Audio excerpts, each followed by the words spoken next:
जय हिंद। और बहुत खुशी है आज आप लोगों के साथ हैं, और मेरी तरफ से भी आप सबको नया साल मुबारक।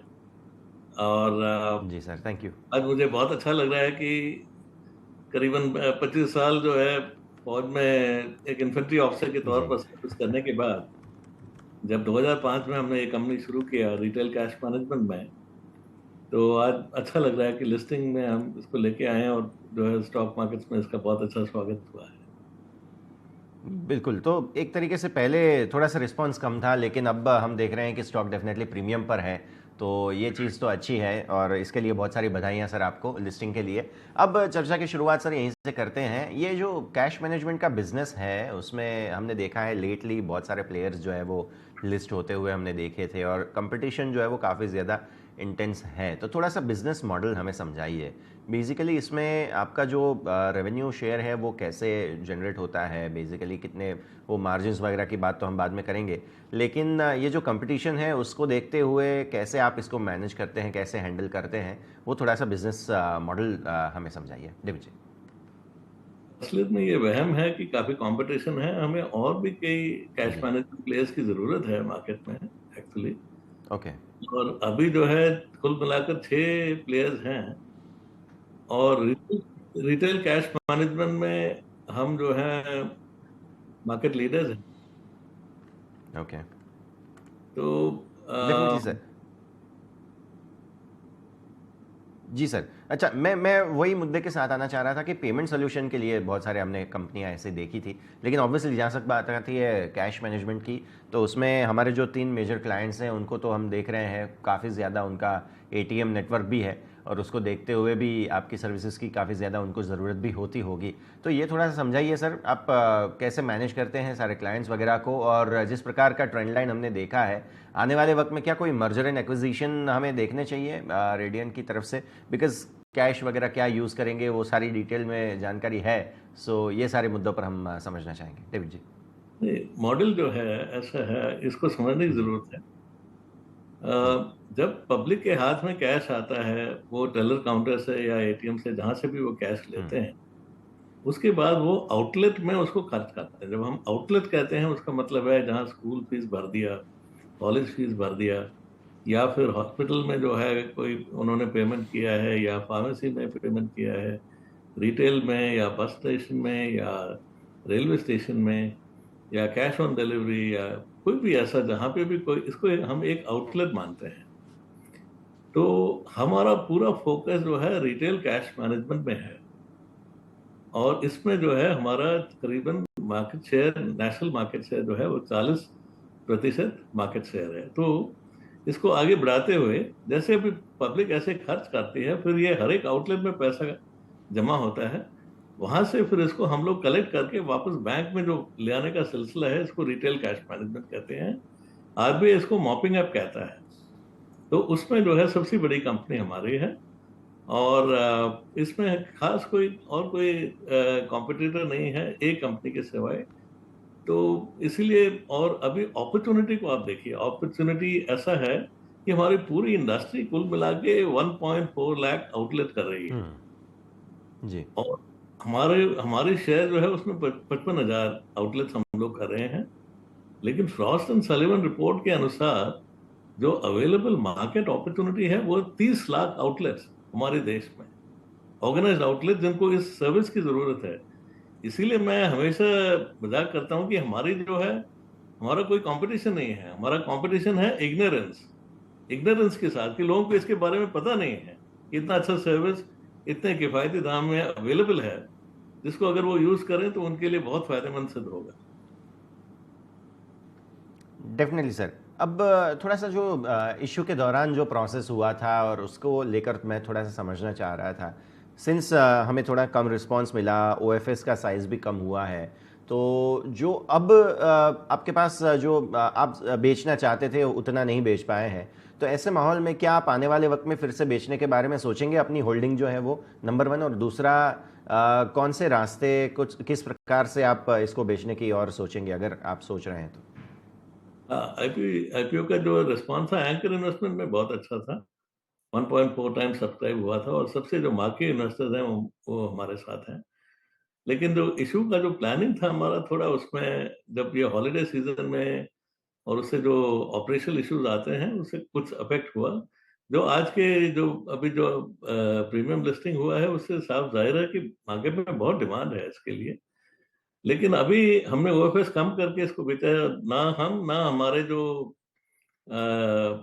इन्वेस्टर हैं अभी, वो जो है अगले 6 महीने के लिए कोई शेयर बेचने का नहीं सोच रहे हैं। और हम जो है हमारी जो प्रोमोटर ग्रुप में हमारी 57% हमारी होल्डिंग है। और अभी जो जितना शेयर बेचना था वो हो गया, अभी इसके बाद हम कोई शेयर बेचने का नहीं सोच रहे हैं। ठीक है सर, आपने अच्छे से सारी जानकारी दी है। अब बात ये करते हैं कि जो रेवेन्यू ग्रोथ आपने दिखाया है FY22 सो फार, अगर हम देखते हैं 29% का, ये ग्रोथ कितना सस्टेनेबल है, पहली बात। और दूसरा, कौन से सेगमेंट से हमें इतना अच्छा ग्रोथ आता हुआ देखने मिला, जो रेवेन्यू शेयर, रेवेन्यू मिक्स भी अगर आप थोड़ा सा समझा सके तो। हाँ, इसमें ऐसा है, ये जो अभी जो ग्रोथ हो रहा है, आप समझिए कि ये 22 जो है उसमें डेल्टा वेव हुआ था। जी। और डेल्टा वेव की वजह से जो है थोड़ा इम्पैक्ट हुआ। तो 22 हमारे रिप्रेजेंटेटिव फिगर नहीं है, जो सच्ची असलियत में होना चाहिए उतना नहीं है, उससे थोड़ा कम है। इसीलिए अभी जो ग्रोथ हो रहा है, जो फर्स्ट क्वार्टर के हमने नंबर जो पब्लिश किए हैं, ये अभी दर्शाता है कि जो बिजनेस किस तरीके से आगे बढ़ेगा। और अभी मैं तो सेकंड क्वार्टर थर्ड क्वार्टर से मैं वाकिफ हूँ। तो आप लोग सब जानते हैं कि जो फर्स्ट क्वार्टर जो है वो हमेशा थोड़ा सा वीक क्वार्टर होता है हर एक बिजनेस के लिए। तो उसके बनस्बत अभी जो हम देख रहे हैं उसमें बहुत अच्छा ग्रोथ है। हमारी जो रेवेन्यू ग्रोथ है उसका जो प्लानिंग है कि 22 to 24% एनुअलाइज हमारा ग्रोथ होना चाहिए, और ये हमारा टारगेट है। और इसको हम अचीव कर सकते हैं। हमारा रेवेन्यू ग्रोथ पॉइंट्स के ऊपर मुनासिर है या उसके ऊपर निर्भर है। जैसे डीआरएफटी फाइलिंग बिल्कुल। के टाइम पे हमारे 42,000 पॉइंट्स थे, या 42,000 पॉइंट। अभी जो है 55,000 हो गए हैं। करीबन 13,000 पॉइंट्स की बढ़ोतरी हुई, यानी हर एक महीने जो है 1,100 पॉइंट की जो है बढ़ोतरी हुई है अभी। तो इससे जो है, इसी से हमारा रेवेन्यू ग्रोथ होता है। और इसको समझना आसान है, जैसे कि अभी हमारे जो एंड कस्टमर्स हैं, आप किसी का भी नाम ले लीजिए, वो हमारे कस्टमर हैं। अब कोई भी बड़ा ई कॉम कंपनी, कोई भी रिटेल कंपनी, कोई भी पेट्रोलियम कंपनी, सब हमारे क्लाइंट्स हैं, एंड कस्टमर हैं। अभी हर एक की अपनी एम्बिशन है। और इसीलिए जो है वो हर एक का अपना ऑर्गेनिक ग्रोथ है। वो अपने ऑर्गेनिक वो भी बिल्कुल। आगे बढ़ाना चाहते हैं। तो हम्म। इसीलिए ये वो जो जैसे अभी एक ई कॉम कस्टमर के मैं मिसाल दूंगा, कोई भी नाम लेने जी। के लिए परमिशन नहीं है। जो हमने 400 जी। पॉइंट से शुरू किया, जो 2,000 पॉइंट कर रहे हैं। एक हम्म। रिटेल आउटलेट है, वो बोल रहे हैं कि हम दिन में 7 आउटलेट खोलेंगे, और अभी उनके हम 3,000 पॉइंट कर रहे हैं। तो ऐसा जो है उनकी जो ऑर्गेनिक ग्रोथ है उसी से हमारा ग्रोथ जो है इंस्पायर होके वो आगे बढ़ता है। तो इसीलिए बहुत ही ये स्टेबल ग्रोथ है। दूसरा, ये एन्युटी बिजनेस है। जो हमारे कस्टमर्स 2006 में आए थे वो आज भी हमारे कस्टमर्स हैं, क्योंकि इसके ऊपर track record, public money hand over हो रहा है। तो बहुत विश्वास की जरूरत है। तो इसलिए बहुत हाई एंट्री बैरियर बिजनेस है, और इसलिए इसके ऊपर जो हमारा एक किस्म से स्टिकी और कस्टमर के साथ बहुत अच्छा एक ताल्लुकात बन जाता है, और हम साथ में इसको कार्रवाई भी करते हैं। बिल्कुल।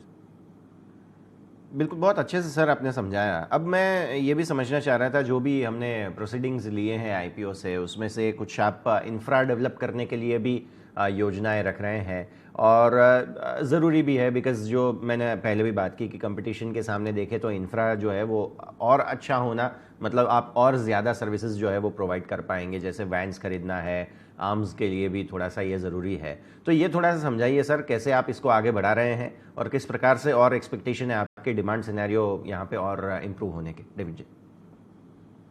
इस इशू में जो है हमने 54 करोड़ जो है लिया है कंपनी में, जिसमें एक हिस्सा जो है वो वर्किंग कैपिटल के लिए है। अभी देखिए, हम लोग 400 से 500 करोड़ एक दिन में मूव करते हैं। तो उसके लिए कभी लिंक फेलियर होता है, तो दूसरा दिन जो है उसको, जहाँ नेटवर्क कैश मैनेजमेंट है, पूरा पैसा वापस करने की जरूरत है। उसको स्वीप करके हम क्लाइंट अकाउंट में डालते हैं। तो कभी अगर लिंक फेलियर हो गया, उसको ओवरकम करने के लिए थोड़ी सी बफर कैपिटल की जरूरत है, वो उसके लिए है। इसके अलावा दो दो चीजें हैं क्या, एक डे जीरो फंडिंग कहते हैं, जैसे जिस दिन पिकअप किया उसी दिन उनको पैसा देना। और दूसरा है कैश डिलीवरी, जहाँ पे जैसे माइक्रो फाइनेंस एनबीएफसी कंपनीज हैं, उनको पैसे की जरूरत पड़ती है तो हम कैश डिलीवरी भी करते हैं, उसके लिए कुछ पैसा हमने वर्किंग कैपिटल रखा है। इसके अलावा अभी जरूरी बात यह है कि हम करीबन 200 गाड़ियां अपनी इन्वेंट्री में ले रहे हैं। इससे पहले हम हमेशा लीज करते थे, लीजिंग प्लान हमारी जो कंपनी है उससे, लेकिन अभी जो है हम इसको इन्वेंट्री में ले रहे हैं, क्योंकि कभी कभी ऐसे बहुत बड़ा बिजनेस अचानक से आता है, तो उस वक्त जब हम लीजिंग पे जाते हैं तो वो जो है हमें हमारी डिमांड को फुलफिल नहीं कर पाते, पूरा नहीं कर पाते। और इसके अलावा एडहॉक रिक्वायरमेंट्स हैं और काफ़ी गाड़ियाँ खराब होती हैं, तो उसके लिए गाड़ियों में सेक्टर रिजर्व रखने के लिए हमने सोचा अपनी इन्वेंट्री पहली बार जो है अभी हम कर रहे हैं, तो 200 गाड़ियाँ हमारी बिल्कुल इन्वेंट्री में आएगी। और बाकी बाकी जो पैसा है वो जनरल पर्पस एक्सपेंडिचर के लिए है। बिल्कुल। तो ये सारी जानकारी देने के लिए डेविड जी आपका बहुत बहुत शुक्रिया, कर्नल साहब, हमारे साथ जुड़ने के लिए। और वंस अगेन कॉन्ग्रेचुलेशंस आपको लिस्टिंग के लिए। थैंक यू सो मैं मच। कुछ कहना चाहूंगा लास्ट में। अभी जी आप, सर, प्लीज़। मैंने 45 साल की उम्र में मैंने कंपनी शुरू किया, और अभी जो है जी 70 साढ़े 70 साल के बाद में कंपनी को पब्लिक लेके जा रहा हूँ। ये हमारा देश है, जी। और सभी को ये जानना चाहिए, खास करके आपके जो गुजराती दर्शक हैं, जहाँ पे बिजनेस का बिल्कुल बहुत बड़ा एक ट्रेडिशन है। ये बिल्कुल। हमारा देश है, इसमें इतनी एनर्जी है, इतना मौका है, तो इसको आप लोग सभी ने जो है इसको हाथों में लेना, क्योंकि इसी में पे जैसे हम लोग अभी 9,000 नौकरी दे रहे हैं, बिल्कुल की जरूरत है, और आप जैसे इसमें एंटरप्रेन्योर्स की जरूरत है। तो मैं एक जी उसके लिए बिल्कुल। तो मैं अपनी जी टेस्टिमनी देना चाहूंगा। और ये जी। हमारा भारत भारत बहुत खूबसूरत है, इसको आप प्रयोग कीजिए, और आगे जो है देश को मजबूत करना है, ये मेरे तरफ से, क्योंकि मैं और वही जी पुराना फौजी हूँ, तो मैं ऐसे ही बिल्कुल। और बात नहीं वही वही करता। रास्ता है सर कि वो इमर्जिंग से जो आगे बढ़ के इमर्ज्ड इकोनॉमी के और अगर हमें बढ़ना है तो यही एक रास्ता है जो हमें लेके जाना चाहिए। डेविड जी, बहुत अच्छे विचार हैं आपके भारत को लेकर और सारी ये जो इकोनॉमी है उसको लेकर भी। बहुत बहुत शुक्रिया सर आपका हमारे साथ जुड़ने के लिए। Thank you sir. धन्यवाद।